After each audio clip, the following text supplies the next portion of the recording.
queria só que tu comentasse um pouco filosofia após, especificamente para a gente poder pautar esse tema e eu poder entrar também aqui com o que foi preparado para a questão dos 5 elementos, que a gente já tinha dado uma pincelada inicialmente, e como eles se manifestam na voz, nessa fenomenologia, nesse tipo de exposição. Joia.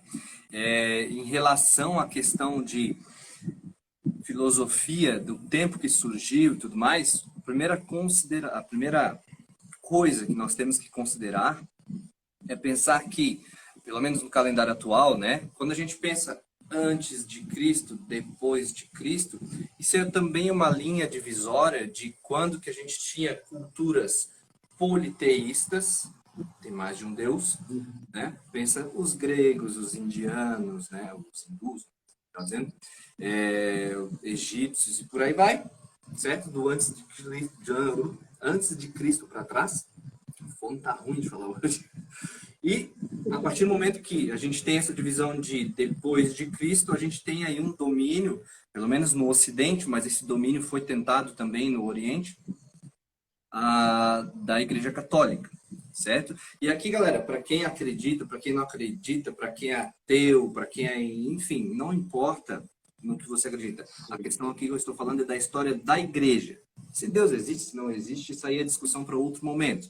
Mas a questão é que a Igreja é uma instituição que é coordenada e dirigida por homens e que faz coisas, certo? Seja elas erradas, certo? Depende do contexto social, da época, enfim. Ok? Então, a partir do momento que a gente tem esse domínio, né, da Igreja Católica, a gente tem uma mudança na forma como o pensamento acaba sendo articulado. Antes da Igreja, a filosofia, né, ela tinha também... E aqui, deixa eu pegar uma linha de raciocínio. Ela era integrada com a sociedade, certo?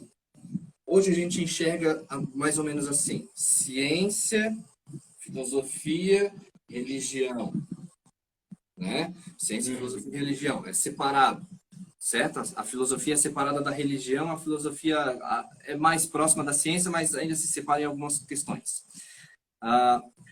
Na época do Aristóteles, na época do Tales de Mileto, vamos pegar lá os primeiros, filosofia e religião estavam atrelados, certo? Não significa que filosofia era religião, mas a filosofia era uma forma diferente de se explicar o mundo, mas ela não matava, entre aspas, a sua crença, a sua religião. Ela não veio com o fundamento de acabar com a religião.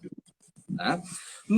A partir do momento que entra a Igreja Católica, começa ali um movimento, né, de querer dominar a filosofia, e aí no período da Idade Média se diz que a filosofia foi serva da teologia, ou seja, ela é usada para fortalecer os argumentos da fé, certo? Para dizer que, enfim, filosofam ali de certa forma para levar a pessoa a crer. Era basicamente isso. Isso para os filósofos, né? Alguns se sentiram, não, mas aqui eu estou contradizendo o que é ser filósofo, certo? Eu estou caindo em contradição dentro da própria filosofia. Isso, por isso que muita gente chama esse período também de Idade das Trevas, certo? Porque se tinha aí digamos assim, uma baixa nos ânimos, por diversos motivos da época, claro, no movimento científico. E aí uma alta, digamos, nos movimentos de fé. Depois que começa a entrar Renascença, Iluminismo e tudo mais, aí sim a gente começa a ter, digamos assim, uma vontade de separar a filosofia da religião. Mas veja, isso não foi já de imediato, isso aconteceu mais para frente. E para ser mais específico, é um movimento que começa, ou que, melhor dizendo, ele se estabelece no século XIX com Marx, Nietzsche e Freud. Eles são tidos como os mestres da suspeita. Então, né, quem quiser culpar alguém de origem do ateu, que isso aí diz que tem que ser ateu, culpa esses 3 filósofos, ok? Os outros, inclusive René Descartes, né, que propõe o método científico, Darwin, certo? Pensar em vários outros, Galileu, que muda, né, tira o Sol do centro do universo, tira a Terra do centro do universo, coloca o Sol como centro do universo. todos eles acreditavam em Deus, tinham sua religião, na maioria dos casos católica, tá? Então essa briga entre religião e ciência, ela, digamos, na história ela acaba sendo um pouco nova, de algum ponto de vista filosófico, mas no Oriente, né, pensando aí Índia, né, o pessoal do hinduísmo, budismo, confucionismo, religiões, pensando, vamos falar da China mais especificamente, essa visão de filosofia e ciência e religião, filosofia e religião, ela caminha de mãos dadas, digamos assim. Muita gente diz que não se tem filosofia lá, eles são muito religiosos, né? Só sendo da religião deles para entender o que eles falam.